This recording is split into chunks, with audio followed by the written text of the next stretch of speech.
Yes, hello everyone and welcome to all our West Australian football fans to another edition of Around the WAFL, the official podcast of the West Australian Football League. Hot off the heels of round 15, we're into the business end of the home and away season as we count down to September action. Paul Persick with you in the BackChat studios for another edition of the official WAFL podcast, and once again joining me is Mark Foreman. Mark, a big welcome to you, mate. Another big weekend of footy in the books. Thanks, Paul. Yeah, how good was that? Oh. There were some serious results, and I was fortunate enough to be at the talking point of the week, I think, when Tom Edwards nailed one after the siren to win it for Swan Districts. It was electric. It certainly was, and I'm glad you didn't lose your voice when Tommy Edwards took the mark. I was pretty excited. You certainly were. I think the best part about it, like when you have games like that, particularly when you're calling, is, you can be quite up, particularly for the last quarter. And then towards the end, maybe it gets a little jaded, but it did. Fortunately, the voice held up. But it was super exciting. And it sort of got to the point, you always felt like, we'll get to it in a sec. You almost felt like Swan Districts was always going to win, and they never made it happen, and it got to the point where 30 seconds left where it should have been done. So. Yeah, well, especially from West Coast point of view, they had their big chance, but I reckon that there'll be a win coming for the Eagles before the season's out, but just when, that remains to be seen. Of course, we've got a big show coming for you today here on the BackChat studios on YouTube and where you get your podcast. In a moment, Taj Schofield from the Subiaco Football Club is going to join us to have a chat about their big win over Perth, and also the Around the WAFL Player of the Year votes have been cast as well for round 15. This is Around the WAFL, the official podcast of the West Australian Football League.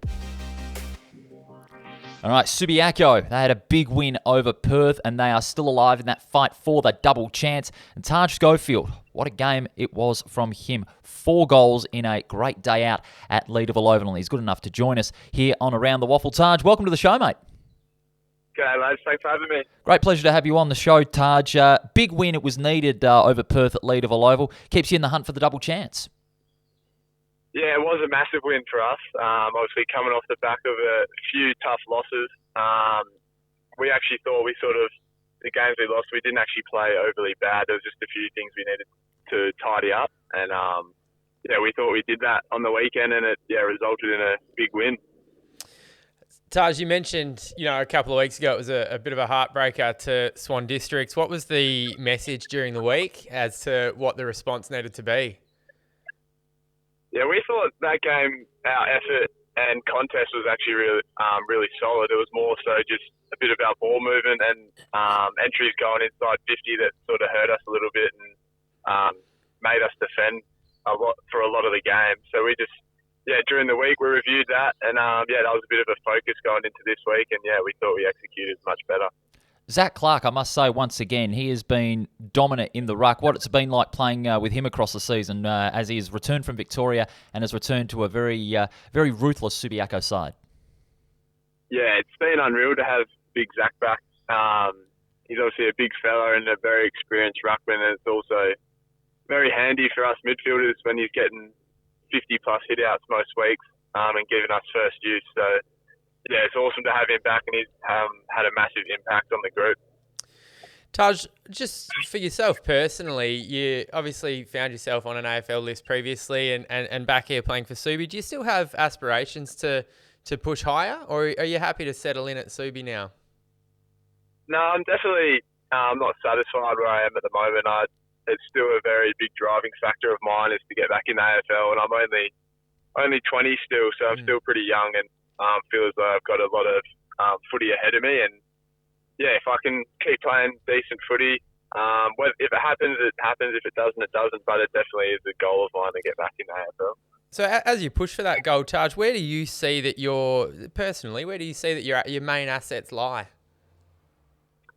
I think my main asset is my kick and just my ball use around the ground. I think that's probably my strength, and I feel like I'm able to do that sort of through the midfield, inside and outside, and half forward as well. And then I think, my running and my speed when I use it is also strength of mine as well.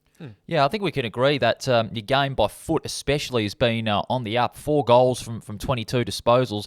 It really must give you confidence, a little bit of a boost heading into what is a big game on Saturday against East Perth at Leederville. Yeah, it's definitely nice to the last few weeks string a few solid games together.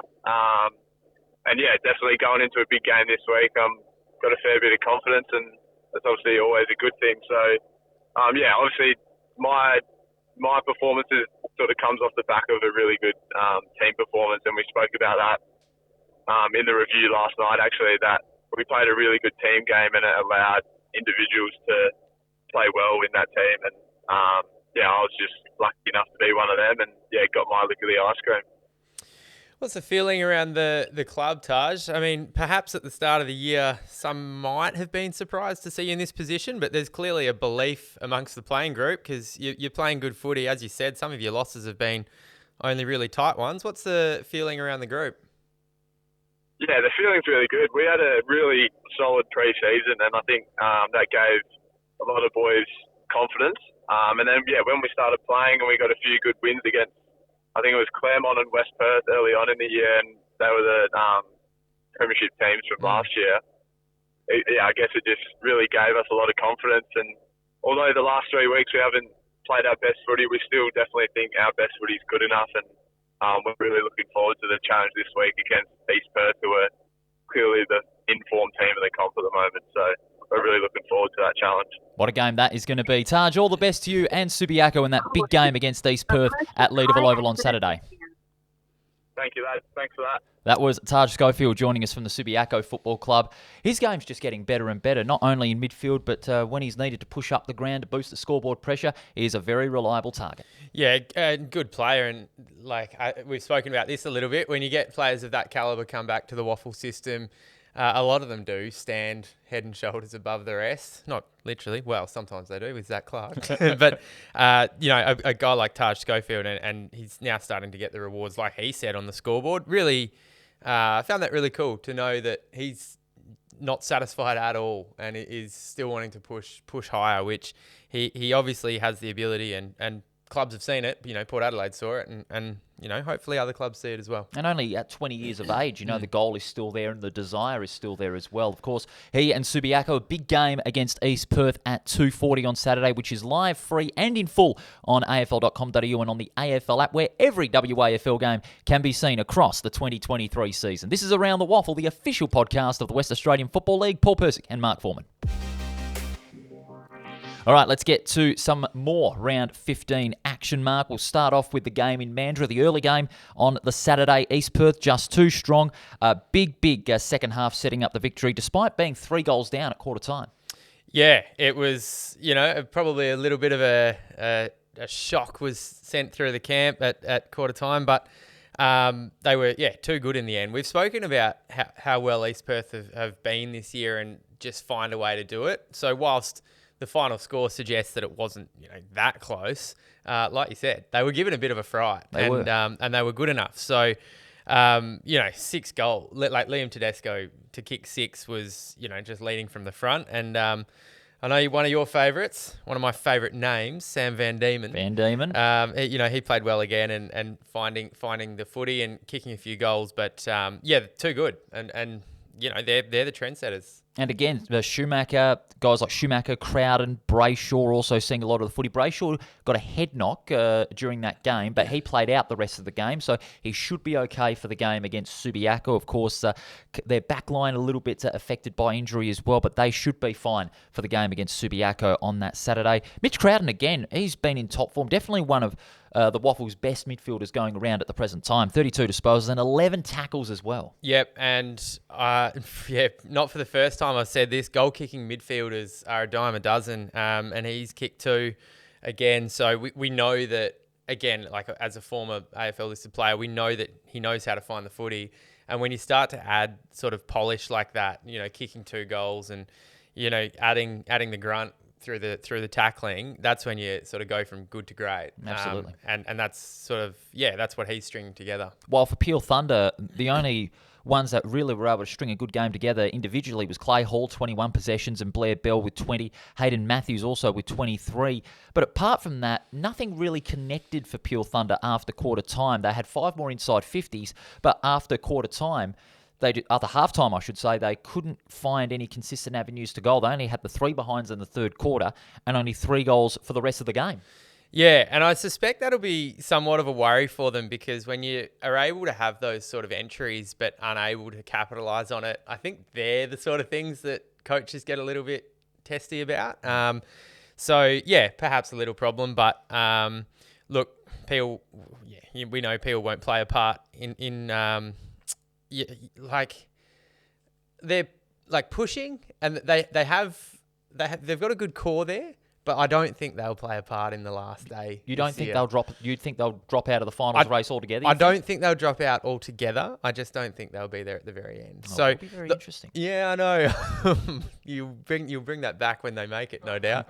Yeah, I reckon so. Well, you tipped Peel Thunder, by the way, on Saturday. I went with East Perth. Look how that turned out. Yeah, well, that was me jumping on the underdog bandwagon, and serves me right. And nonetheless, a great win for East Perth. Got 8 wins in a row now, and they go to top spot on the ladder. They stand alone. Of course, Subiaco now, they are going to be back in the fight for the double chance, as we mentioned, after their big win over Perth. 8 goals to 2 in the first quarter, setting up the victory mark. And again, who can go past Zach Clark at the moment as a favourite for the Sandover? Honestly. Yeah, that seems to be a little bit of a broken record idea on this show because Zach Clark's been unreal. And once again, obviously dominating the hit-outs. We've sort of expected that, but doing it at ground level as well. And I've just seen he's whacked a goal on the board too. But to pick up the footy 24 times and that follow-up work is, in my opinion, what makes the ruckman go from good to great. Well, we mentioned last week with Solomon James in the win over Perth that follow-up work with. Any ruckman at any WAFL club is so important. He delivered last week, Zach Clark. He's delivered on a consistent basis, and that's why he is such a good ruckman. I reckon Solomon James, he'll learn from a lot of what Zach Clark's doing, and I reckon he could be a prominent ruckman like Zach Clark in future years. Yeah, and not that this will play a factor at all for Subiaco. They won't care about this, but what you just said then is very accurate in that other ruckmen can gain so much out of players like Zach Clark playing in the league. Yeah. So, we know that we know how impressive and how important Zach Clark is. But for young ruckmen who come up against him, it's a really good opportunity for them to learn. Absolutely. So, like, Solomon James will only be better for that. And, like a Jang this week, he would have learned a lot as well. And so whilst he's dominating for Subi, it's really good exposure for other young ruckmen in the league coming up. And also he had some great support from Lee Kitchen, delivering the ball inside 50 11 times. The veteran just continues to go from strength to strength, 27 disposals. Ben Sokol with 3 goals, Taj Schofield with 4. The forward pressure, the forward firepower on the scoreboard, starting to fire on all cylinders once again, especially after Sokol had a couple of lean weeks inside 50. On the other side for Perth, like you said, a Jang, credit to him. He held his own against Zach Clark. 28 touches and 28 hitouts rather, and 14 disposals. Got a goal on the board like Zach. So he'll take a lot out of this game and how he can better himself as a prime ruckman when Perth start to really build as a really competitive side again. Yeah, he will. And he also missed a few opportunities too at goal. So, that could have been a little better. I reckon they would have been massive raps on what a Jang did on the weekend. And you never expect to win that battle, but I think if you can get as close as a Jang did, then, you're going okay. But, they were just, like you said, they were just blown away early. And when you give up goals like that so early in a game, you just play catch up for the rest, spend all your energy. And it was a task too far for Perth who, that scoreboard ended up sort of getting a little bit out of hand for Perth. Certainly did. All right, let's go to the third game on Saturday, Revo Fitness Stadium. This was a statement, some would say, for West Perth against Claremont. Of course, big winners, the Falcons, by 49 points out at Revo Fitness Stadium. Falcons were facing a win or bust, and we were expecting a very tight contest. I was there for the AFL app doing the call, having in the mind expecting a tough contest, but as it turned out, it was the Falcons that produced the heat all game. 5 goals to 3 in the first quarter, and were never headed. No, I picked this. Do you remember? Yeah, that's one back on me. That's one back on me. I went with Claremont. Yeah, so this is great because this puts West Perth, now very well. They're back. Yeah, still 2 games out, but that gap in the last few weeks has really narrowed. We all, I think most people thought the 5 was set. And so now I'm starting to think my comment earlier about Peel Thunder, maybe they might drop out. Who knows? You never know. It'd be good to see the Falcons sneak in there. Always got a soft spot for West Perth. But it was their best performance this year, I'll say. I mean, finally they were able to get everything going as a side, able to play good four-quarter footy, have their leaders stand up, and their young guns show their true colours as well as good, solid, maturing stars. Yeah, for sure. And like when you've got your combination of young guns coming through and veterans standing up, like Tyler Keitel has been really busy the last few weeks. He's kicked 5 again on the weekend, but a huge spread of goal kickers as well. I think it's sort of 10 or 11 individual goal kickers, which is, really impressive. So good to see. Slight concerns about Aaron Black. I noticed that he only had 3 touches, so got a head knock. He got concussed early on in the game and had to sit out that one. May miss the next game for West Perth as a result of the protocols, but there was another injury worry in the last quarter for West Perth. Nathan Alexandre, he did a knee, and that's his season pretty much done. Yeah, well, that's shocking to hear, and I mean, you never want that. You want your teams coming into September at absolutely full capacity. So that is sad to hear, and obviously Aaron Black, if he was, to sit out the rest of that game, he has to miss a week. So they'll be without him next. Against Perth, because West Perth have the bye this coming weekend, and then they have their next game against Perth. So he'll be okay then. Well, come at a fortunate time, but hopefully the Falcons can sort of keep this momentum going and create a nice little tight finish for us in the race for that 5th spot. In the meantime, Claremont, where's it gone wrong for them over the last 2 weeks? I mean, they faded away in the last quarter against East Perth. And then, they had the likes of Lachlan Martinez firing from half-back. Eastland, again, outstanding in the ruck. Bolton seeing a lot of the footy as well. But there's a missing link at the moment with Claremont. They haven't been able to string 4 quarters together in 2 weeks, and then not only to lose top spot in the ladder to East Perth, but then to get beaten at their home ground for the first time this season against the team that is still 50-50 on their chances of making the finals. There's got to be a few worries for Ashley Prescott and his side. Well, I think we could have all picked the result from the weekend, Paul. Yeah, no, I'm joking.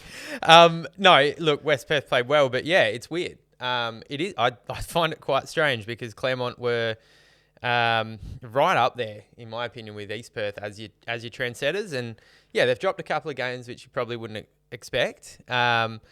So it'd be interesting to speak. We'll try and get someone from Claremont over the next few weeks, but look, there won't be any panic there, of course. But you're probably right. There's probably a couple of little concerns with Ashley Prescott. What's going wrong here? Well, the next 2 weeks they've got big games after the bye. East Fremantle at the Wacker in round 17, and then on the road Peel Thunder in round 18 at Lane Group Stadium. So there's that prospect that Claremont could drop to 4th. Yeah, and that's not something I expected to hear a few weeks ago. I don't think sort of many would have, but it's a marathon, not a sprint. Absolutely. Basically, finish in your top 3 and you're fine. So it's not massive alarm bells right now, but a little bit strange. I'm finding it. Well, Claremont, they've got the bye and they'll have a week to reflect on these last 2 weeks. And then the final game of the round at Steel Blue Oval. This was an absolute cracker. I know, Mark, you're excited about this one. You were out there with the call. Swan Districts, they almost let it slip. But Tommy Edwards, the hero again after the siren. A really cool redemption story as well, because he had a shot after the siren earlier in the year. I think it was against Subiaco. Yep, and unfortunately missed it. Hey, look, if we can wrangle a few strings, well, that makes no sense. If we can pull a few strings, I would love to speak to him. Because, he's good. Like kicking a goal after the siren is just epic. Like that is, it's not something I've ever done. I've never been in that position when I was playing footy, but it just strikes me as like the ultimate, besides winning a flag, like the ultimate feeling. And Tom Edwards nailed it from the boundary now. On the call, I reckon Steve Bandy might have been a little kind to him. He said he flushed it. It was an absolute flower bag, but it went through. It did. And I was speaking to some absolute diehards. I'll mention the Golden Grunt in a second, who were right behind the kick, and they said, it had us in all sorts of emotions because they said it looked good and then it was swinging away and then it was swinging back. And reverse swing on that one. Yeah, well done to him. So the other thing is, I will mention once again, not only did he kick that goal, he had a really strong final quarter. Oh, it was huge. So you remember he won the Golden Grunt last week because of his final quarter. He kicked 4 goals against Subiaco in the win. Yeah, and he's done it again. I think he kicked 2 in the last quarter and found a bit of the ball. So Tom Edwards, has been the star. I may as well mention it now. Absolute controversy in the Golden Grunt. They wanted to give it to Tom Edwards, and it was decided that you can't win it 2 weeks in a row. Oh, no. I know. Unbelievable Nothing scenes. wrong with back-to-back wins. But, yeah, I know that's true. But well done to Ryan Kemp, who won the Golden Grunt. He also, one of the goals he kicked, Paul, you should have seen it. He showed a serious clean pair of heels and burnt off all players and kicked it. So, for those wondering, Golden Grunt named after a bloke who's been going to the footy since 1974. Burps a lot. They call him Grunt. 74. That's loyalty, man. Yeah, they've even got they've got a little banner out there on the wing. It's and they've got their names on it. It says established 1974. How cool is that? That's dedication from the Swan Districts fans. Love it. Yeah. Incredible finish. Probably worthwhile speaking about, not to pile on him, but Harry Barnett had an opportunity with it was probably about 25 to 30 seconds to go, West Coast running forward, decided to shoot on goal and unfortunately had 3 players all on their own about 10 metres out from goal. And he's only a young player, and I don't think there needs to be a massive media pile on a player like him. He's still getting used to his game. He's still getting used to the surroundings over there at West Coast. He'll learn. He's a good player. Yeah, he had the 24 hit-outs, outstanding as a second-string ruckman, and he'll just get better and better. He'll learn a lot more as the rest of the year goes on. Oh, couldn't agree more, and certainly would never pile on. It's just footy's about moments. Yes, and big moments. That was a moment. And probably a moment he'd rather have again. But absolutely, live and learn. And next time he'll either kick the goal or pull the trigger and hit a target. But it shouldn't take away from how competitive West Coast were all day. That was their best effort alongside the draw against Perth. I mean, they were absolutely terrific all game. Kept themselves right in it. The likes of Sumich being in amongst the goals, Greg Clark outstanding, and also Zane True, who continues to get better and better week by week. Yeah, 100% you're right. And I said off the top today that it felt like a game we were just waiting for Swans to take away and to break away, and they never did. And I was sort of thinking, Swans playing poorly here. No, I think West Coast really turned a corner this week. I think they played really, really well. They did so well to stay in it. We know they're still undermanned. You cannot forget that. Can't shy away from it. They're still undermanned. Whilst they are getting players back, it's still a factor, but some of them really stepped up. Greg Clark, I wish I knew the halftime stat. I think it was 24. Yes. He'd found the footy 24 times in a half. Times. He was everywhere. AFL listed players standing up. Zane True was good. Very proud of North Beach's own Joey Deegan, who I got to see a full game for the first time this year. And I remember playing with him, and he still tackles as ferociously as ever. And that was awesome to see. That was something I think that was the most notable was West Coast tackling pressure. Yeah, it's getting better and better week in, week out, and there'll be more improvements hopefully in their final 4 games. Just before we go to the Player of the Year votes, the ladder as it stands after round 15. East Perth, they stand alone atop the ladder, 44 points ahead of Claremont, who are in second. Then it is East Fremantle, Subiaco and Peel Thunder rounding out the 5. And then in the bottom half, West Perth and Swan District still just in that fight for 5th place. And then it's South Fremantle, Perth and West Coast rounding out the bottom half of the ladder with round 16 coming up. Only 2 games this weekend. Remember, both games are live, free and in full on the AFL app. This is Around the WAFL, the official podcast of the West Australian Football League. Let's get to the votes for Player of the Year. Round 15. 1 vote. Jarvis Pena of Swan Districts. His control across half-back and midfield, again, just continues to get better. His class and poise when he's got the ball in his hand, along with his run and carry, was a really big key. 2 votes, Zach Clark. He continues to poll when it matters the most. 24 disposals, 8 marks, and of course the 35 hit-outs. He was sensational. And since there was only 4 games, there was that possibility that 2 players from the same club would poll votes. The 3 votes go to Jesse Turner. Yeah, and I just noticed Turner and Pina, it's funny, they were both involved in that final passage of play too. So moments in footy, as we talked about just a short time ago, they were both involved, but Jesse Turner for me was best on ground for Swans, so no surprise to see him there. And the 8 inside 50 as well. Again, his service to that forward line was very valuable. Yeah. 4 votes, Tyler Keitel of West Perth. He had a day out. 5 goals, 12 disposals. And it wasn't so much the goals from his marking as well, but also in the general play, his gather from the ground ball and his leading as well was just very, very good. Yeah. And the Around the WAFL top gun of round 15, the 5 votes goes to Mitchell Crowden of East Perth. He was fantastic, seeing plenty of the footy. 11 tackles as well. His grunt at the ground level ball, just sensational. No secret to this. Find the footy and kick goals. You'll probably find yourself at the top of the votes. Absolutely. And that's exactly what he's done, leading his side. So, good player. And having a good season. He certainly is, like the rest of the East Perth side. Let's go to the leaderboard. After round 15, we have a new leader in the Player of the Year. Zach Clark from Subiaco. He's on 12 votes. Jarvis Pina and Jai Bolton are tied for second on 11. Then it's Mitch Crowden on 10. Fifth is Milan Murdoch and Tyler Keitel, each with 9. And rounding out the top 8 is Aidan Clark and Tom North on 8. Jimmy Miller from South Fremantle on 7. And Jesse Turner from Swan Districts is on 5. Mark, great job from you as always, mate. Looking forward to previewing round 16 on Thursday. Thanks, Paul. I even wore a reasonably non-ugly sweater today, so just to ease into the week. Oh, fantastic stuff. I'll see you on Thursday, and we'll see you, all our listeners and viewers, on Thursday when we preview a big round 16. Only 2 games, but both of them are absolute beauties. You can watch us on the BackChat Studios YouTube channel, or you can listen wherever you get your podcasts. This has been Around the WAFL. We look forward to your company on Thursday.